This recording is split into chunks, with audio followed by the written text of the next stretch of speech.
Hello, you're watching Avenue X, and today let's talk about the just finished airing Korean drama, Queen of Tears. This is a 16 episodes drama that has finished airing on TV and Netflix. Technically, it is really not a 16 episodes drama. Each episode is about an hour and a half. Usually, television series are 40 minutes per episode. Globally speaking, if using Chinese dramas, which is what I 99% of the time talk about on my channel, this would actually be a 30 episodes drama. If this is the first time you come across my channel, I rate dramas on my 7-level scale. I would overall rate this drama around 2 gold mine, between 2 and 3, so it's already very, very, very high. If I'm only rating the first 8 episodes, or if I stretch it to about 12 episodes, it could pretty much still stay at 3 gold mine as a high romance melodrama. But counting in the last 4 episodes, it would be too much on my conscience to actually rate it 3 gold mine drama. A couple of things I want to mention before I go into the details talking about this drama. First is this writer of this drama, she's very well known. Pretty much all her works I've seen before, not minute to minute. For example, Producer and Crash Landing on You, I haven't actually watched it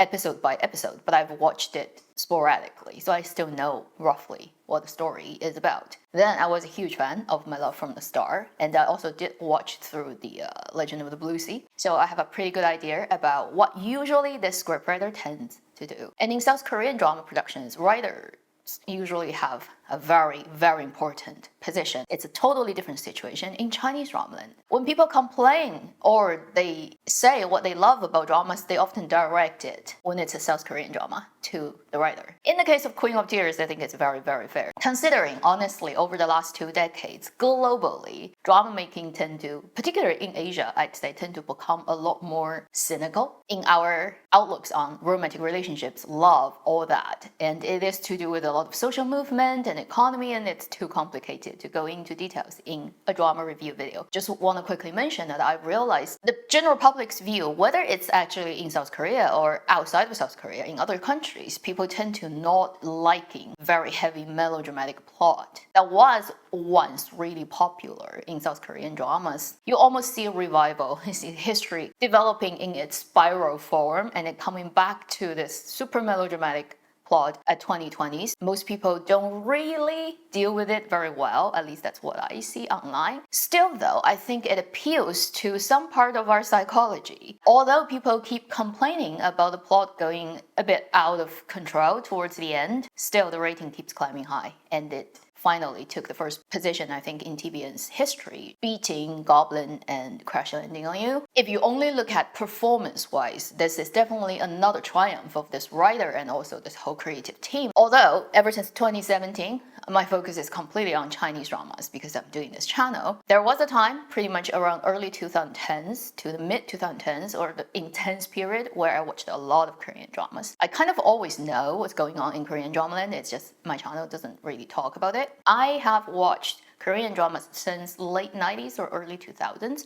so all the classics, I know them all the tropes. Coming from that background, when you look at Queen of Tears in 2024, you kind of cannot help laughing because at this age and time, we suddenly get this drama that, apart from one trope that's classic in Korean dramas, kind of had everything. Chinese people tend to joke about Korean dramas having the 3 treasures, which is car crash, memory loss, and cancer. And plus, often, the 4th one would be, guess what? Your brother and sister. This drama, only the last one it doesn't contain, and everything else and more it contains. It is a small possibility multiply situation that at certain point I think it's just kicks you out of believability. That's why it's not a 3 gold mine drama to me, but does not mean I didn't have fun. Okay, I had a lot of fun. And personally, the reason for me to get into this drama is I have been the acting fan of the actor Kim Soo-hyun since Dream High. So that's quite a long time ago. Moon embraced the song and everything from then on, like films, televisions. He hasn't done that many stuff, but I pretty much have seen everything he's been in. So always have been a fan. Also like his voice and singing, so it's like there's no reason I shouldn't check out this drama. If you're thinking about melodrama and romance, that level of intensity that this drama has, really I haven't seen in Chinese drama land for years. So for that, it definitely has served very high entertainment value purpose. Usually I would introduce a story to my viewers and then talk about good and bad. I don't think I need to talk about the story anymore, just because I think for everybody who clicks into this video, you already know what Queen of Tears is. Otherwise, it's just weird that you should be here. It's just a set in contemporary South Korean type of 赘婿 story. Literally, the guy marries into the girl's family because the girl's family is super uber rich. It's like the Samsung, basically. And it's their broken marriage that gets a second chance of mending. It still has bad guys, good guys, and that type of classic plot where you constantly put main characters into jeopardy and everything you want. Car crash, memory loss, cancer, gunshot, apart from incest, it has everything. Now I want to go to the divide and conquer part. Because I overall still really enjoy this drama, I would opt to first talk about things I don't like about this drama or I think it could improve on, the not ideal things, and then I'll talk about all the good things that I really enjoyed about this drama. So on the not so ideal side, number one, very small point, it actually has another side of it, which is on the positive end. But on the negative end is the look of the drama is not particularly my type of thing. It is too soft, too low contrast, too romantic filtered. If you compare it to The Glory, for example, it definitely has a lot more rosy, blurred out look. Particularly when I was editing that, I tend to just constantly trying to drag up the contrast and add a bit more color into it. Number two, this drama, like I said, although it's 16 episodes, it's actually very long. It's 30 episodes content. My experience of a contemporary romantic drama, okay, if you're just focusing on two main leads' romantic relationship as your selling point of a drama, anything that goes beyond 20 episodes, 40 minutes per episode, tend to have fillers, almost like the natural course of a story. And occasionally, those fillers are not as interesting as the main line. For the story, mostly happens to when the filters are yellow. So basically when they are in the village, the male lead's hometown. Not every scene that happens there is boring. Some of them is really good comedy, but usually those are the comedies that's attached to the main lead couple's line. That's when the comedy and contrast and commentary really works. At first viewing, I probably would just go with it. If I'm looping, which I did loop the drama already, I tend to skip those parts. Like when you got to a group of villagers sitting down and just gossiping about stuff, I tend to skip. Small third point, all the bad people in this drama are flat. Very, very flat. And this is kind of a problem of this writer. If you look at her previous works, she tends to write very functional, but very two-dimensional bad characters. And so you always have the problem when the challengers of our main characters are not strong enough, then our main characters' efforts are not that spectacular either. I know this is melodrama, so you are really just spending most of your time and energy on building up the romantic relationship of the two leads, and everybody else is just there to serve that purpose. I understand that. But in an ideal world, if the bad people are better written, the drama would become even better. And also because the actor, he's in The Glory and he has completely lost his actor's own name, even his character name in this drama, because in China, everybody calls him by his name in The Glory, even till today. He's actually a really good actor, particularly towards the later part and the end of the drama. He really had the best acting moment in the last scene. In a way, I feel really bad for him because all the bad guys he's played that made him really famous the last couple of years and plus this year. Neither these two roles are really that complicated and that interesting. In this drama, again, he plays a very flat, very utilitarian character. I do hope in the future he can get more complicated roles and let people remember his real name. Since I recently just finished watching and reviewing the Chinese drama War of Faith, that's the espionage drama. If you look at that drama, the bad guy Lin Qiaosong, that character, is a lot more complicated. I think you have to write to your bad people at least to that level to qualify the struggles of the good people. Fourth point, this very stereotypical writing that, again, this writer tends to write. Very over-romanticizing the goodness of whether it's the villagers or the male lead's parents and all the people who lives in the town and village, or the female lead, her family, the conglomerate, super rich grandfather, father generation. There's this over-romanticizing of first how good actually all those people are. Deep in their heart, they may have imperfections, naivety, stupidity on the outside, but at the core, they're just very decent, good people. As a comedy, it's really enjoyable. But when you think about in reality what SK conglomerate companies and powers are, it's a lot darker, and everybody knows about that. It just makes all those people to rainbow unicorn and fluffy bunny to a level that it becomes you just have to make believe. For example, the grandfather character, right? He is the guy who built his empire from scratch. So you would imagine, since he was very young, he had gone through a lot of struggles. He had learned his way in a very difficult way in the world. And this guy would be very, very shrewd and observant and clever and quick and ruthless to get to that position where he is number one in the country. In the drama, he's not like suffering from dementia or anything. That his judgment would be so off, that he's so easily manipulated by the bad woman who is really not that clever to start with. And then looking at his sons and daughters and then the generations, right? The whole family, only the female lead is the person who's actually working hard and doing work and acting as a CEO of a big company that is like having this much money running through her fingers every day. Everybody else is just so randomly plopped there and just having fun and completely useless at doing what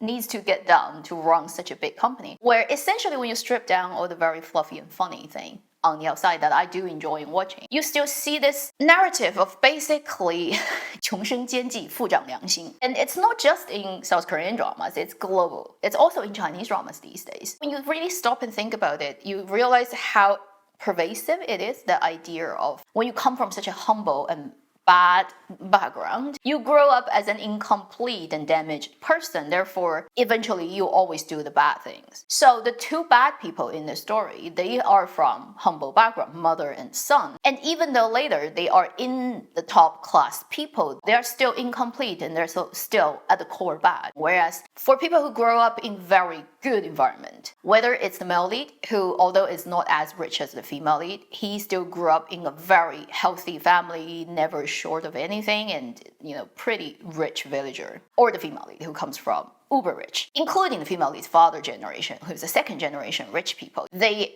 ultimately and intrinsically are good people. I mean, they have shortcomings on the surface. Otherwise, you wouldn't have comedy and all the problems that you have in the story. But at the core, they're still very decent and good people. Begs the question of the setting of your birth really determines how good you are. I don't think the scriptwriter is consciously aware of doing that, but at least when you look at the characters and how they're built, how they function in the story, it really follows the pattern of good birth, good person, bad birth, bad person. The material wealth of a person's background determines their moral superiority, which unfortunately that's not how the world actually works. There are plenty of extremely morally corrupted but very well off people. And there are plenty of extremely good people who just never had material wealth. It is over-analyzing, but when I see it, I just tend to laugh a lot. And also, this is really strengthened by the fact that they really do write the conglomerate family as such silly and naive people. Yeah, I believe that. So that's another thing I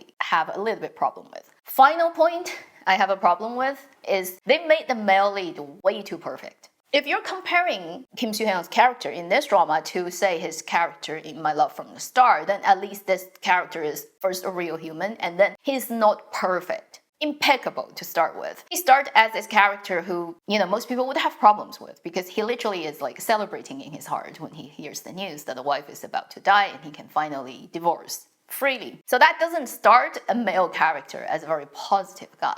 But as the story progresses, you'll very soon realize he's still at the core a decent and good guy, and it's all because of daily friction and breaking down of communication that destroys a relationship and blind both parties into thinking that the relationship is done and dead, which actually isn't. And they were given a second opportunity because of the cancer situation that everything gets reset.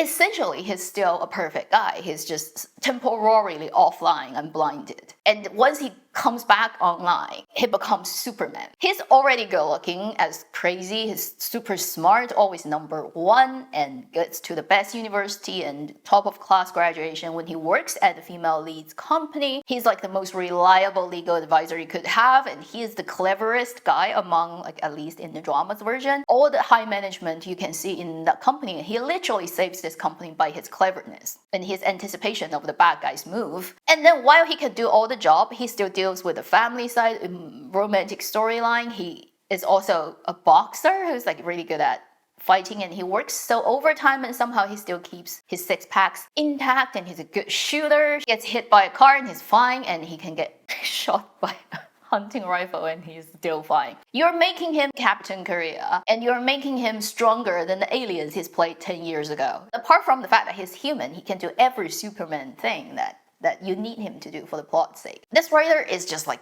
too in love with her male lead characters to the point that they're just too perfect. And I know I enjoy watching it, and because it's played by this actor, I can buy into it. But as soon as you take away the filter and take away basically the drama space that the story creates, if it's in any way in reality, like, you're not gonna come across a man like that. It just, on the other hand, makes the female lead still not as on par with the male lead. Less spotlight, let's say, and she still needs most of the cases saving from the guy. I still enjoy watching the drama, but I would still point out is had it not been this actor playing this role, it would have become long before the ending unbelievable. These are the not so perfect things. After I've watched the 16 episodes of Queen of Tears, they are all forgivable to me, really, because on the other hand, I really enjoy this drama and I wouldn't want to deny that. I would feel like it's on my conscience if I trash at this drama just because I'm not happy with certain things of it and ignore the fact that I really enjoyed it quite a lot, particularly the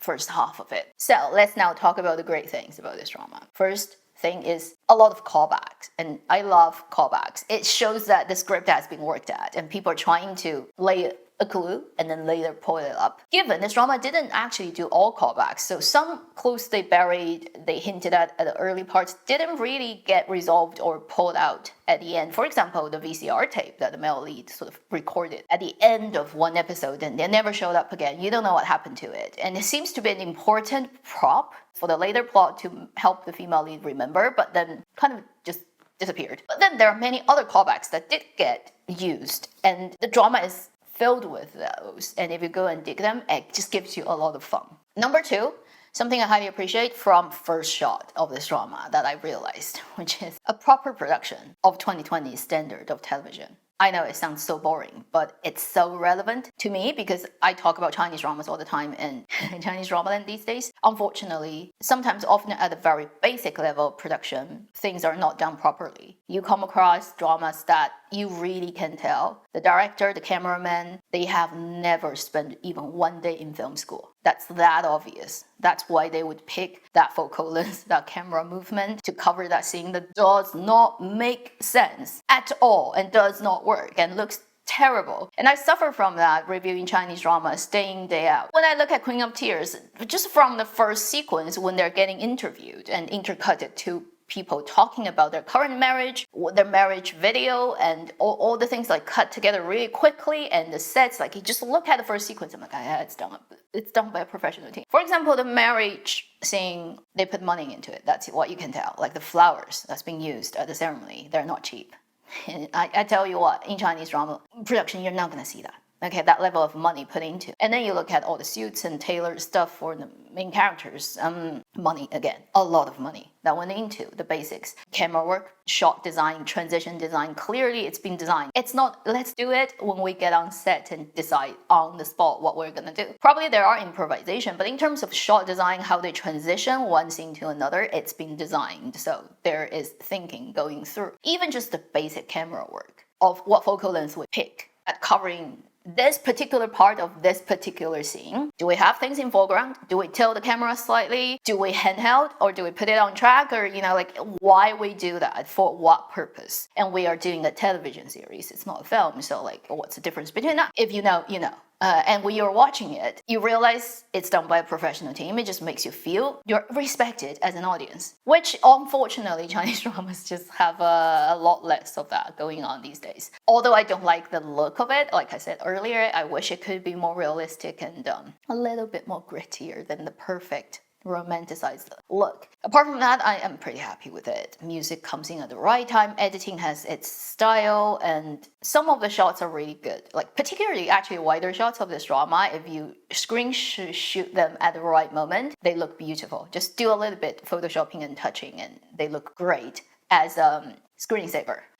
Since I'm talking about that already, I've made some icon package for phone icons and a couple of lock screen images, and I'm putting it on Ko-fi. If you're interested, you can check them out. Link is in the description. Like I did with 苍兰诀, which is already, 2-3 years ago. When I don't get inspired, I don't work on those. Next point would be comedy. And this is the strong suit of this writer. She tends to give you very blast openings of her stories and tend to have heavy comedies, like My Love from the Star, like many other dramas she's done, and like Queen of Tears. Earlier episodes, so much comedy. Apart from good writing, also with very well-timed editing, acting, camera movement, music, sound effect that goes into that moment that's intended for you to laugh, and you will laugh. If it wasn't for the first 2 episodes or first 3 episodes, over the top and quite well acted and paced comedy, it probably wouldn't gather this much tension right from the start. And it was such a good strategy for them to do it so that it hooks people in. 骗进来杀嘛.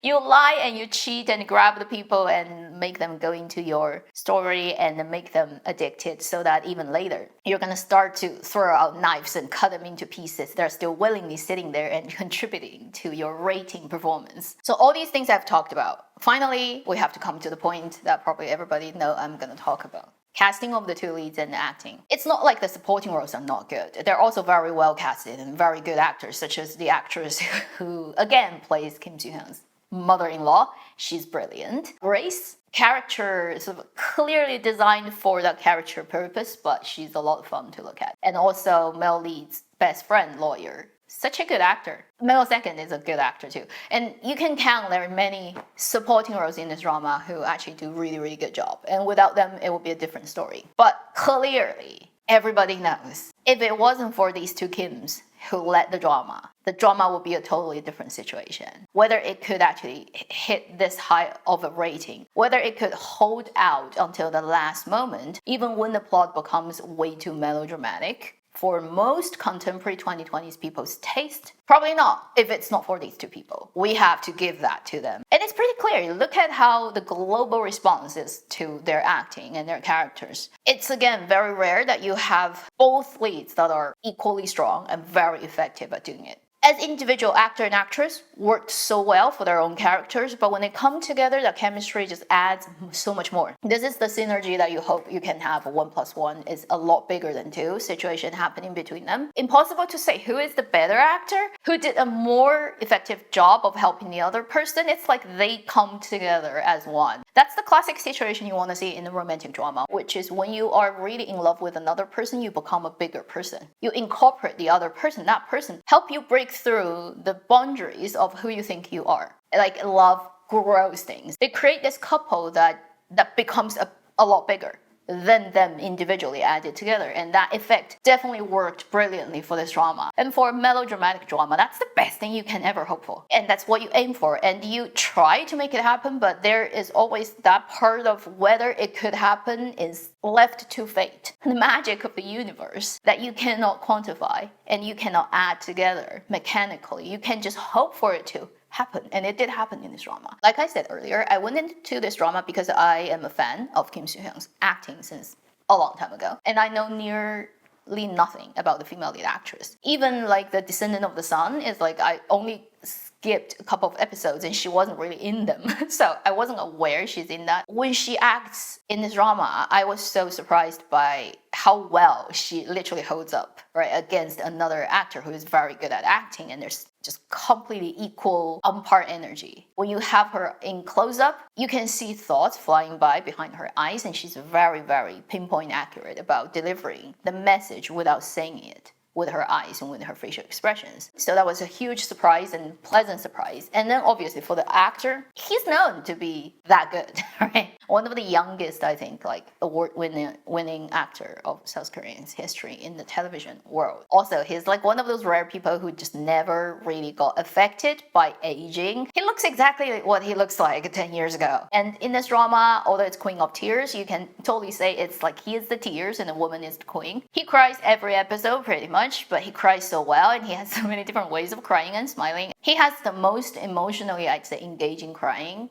probably in Korean drama land. Not saying he's not a good smiler. He's a very good smiler and a very good crier. 老天爷赏饭吃. There are so many what we call 高光时刻, highlight moment, basically the peak emotion note, will leave a mark in television history scenes happening in this drama. I just marvel at how successfully those sequences are executed. To me, I'll point out a couple, see if you agree with me. End of episode 4, beginning of episode 5, she got lost and he finds her on a bicycle. That sequence is really, really good. Starting from he rides bicycle till the nightfall, until the ring, crossing the 2 episodes. One of the sequences I tend to loop. Another one, I know a lot of people love the end of episode 5 and beginning 6 when they meet again in Germany at Sanssouci. Not a huge fan of that sequence, but I know it worked really well. To me, my favorite sequence of that whole plot point was end of 7 and beginning of 8, when she temporarily forgot that she actually has a problem with the guy, and then it's in the ring feeding the cat. And that whole sequence, because it goes through so many ups and downs within a very short sequence, that I really enjoy the performance and the execution of that sequence. Also, probably everybody would say that the end of 10, beginning of 11, when her secret gets exposed to the world, and she did it because she didn't want to be held by the second male lead. What can you say? When you have these two Kims there, you're just so fortunate as an audience to see that performance getting played out. Also, I think, because I think it went on trending. At the end of 11, she didn't recognize the male second was the male lead, and basically male lead actor plays male second for part of the time when they were doing a car chase. I think technicality-wise and plot-wise really interesting. Acting is okay in that moment, but the plot-wise is quite fun for that sequence. And probably after that would be when they go back to Germany again, and when they had the truck running into the white car, and the male lead thought the girl is in the car, so he punches through the window and realizes she's not. On the male lead actor's end, that very visceral capturing of that energy slipping out of a person when they get scared and realize it's safe. And on the actress, it's that great close-up where she's not saying anything, but in her eyes, you literally see the words running through her eyes, which is I'm gonna do the surgery, because clearly if I don't do it, shit's gonna happen. So that's a great acting moment. Great, great, great acting moment. To me, those are the best moments. The later, because of the kicking, one after another of the plot trope thing happening, it starts to reduce the impact on me. It's still very good performances, all the car crash and gunshot.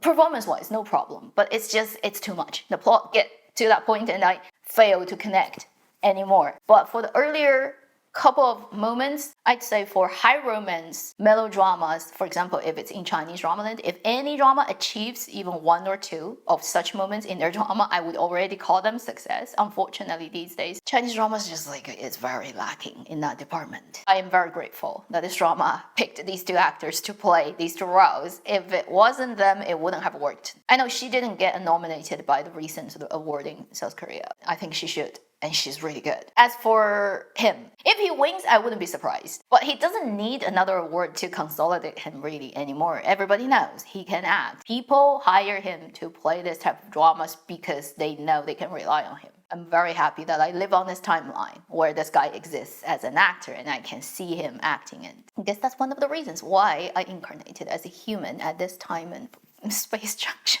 One of the things I can enjoy. So, to conclude, after watching all 16 episodes, I've had a lot of fun. I do have problems with some parts of it, but it still doesn't change the fact that I love some parts of it. I've heard a lot of things about actually this is an old script that just didn't get made until now, so maybe that can explain some of the oversaturated melodramatic plot point that you see in this drama. On the other hand, I do see actually the script writer attempt to write something that's more complicated and deeper than what she writes before, particularly when it comes to dealing with very realistic concerns of human relationships. Their discussions throughout the whole drama, particularly towards the end, really answers a lot of the things that the whole drama is trying to deal with, such as it's not the epic difficult decisions when life or death problem arises that I have difficulties of answering when it concerns you. It is actually the daily little things that doesn't get dealt with and eventually becomes this huge problem that neither can overcome. So this type of analysis or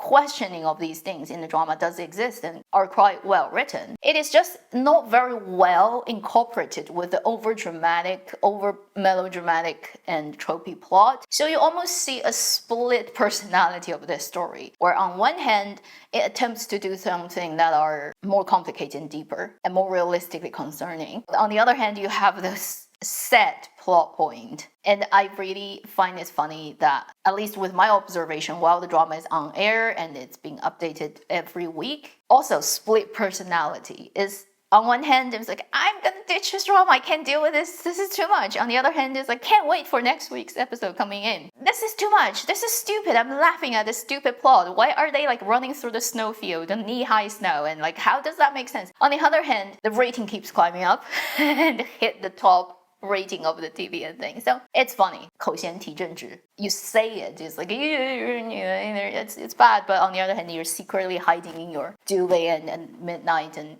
watching the drama on the loop. Hope this review is something that you find hasn't wasted your life and time watching. I still just mostly do Chinese drama reviews, so you're unlikely to see me talk about another Korean drama anytime soon. But even if this is the only video you're ever gonna see from my channel, I am still very grateful for you to spend your time watching it. Thank you for watching I'm New X. I'll see you in my next video. If you're still here, meanwhile, live long and happy drama watching.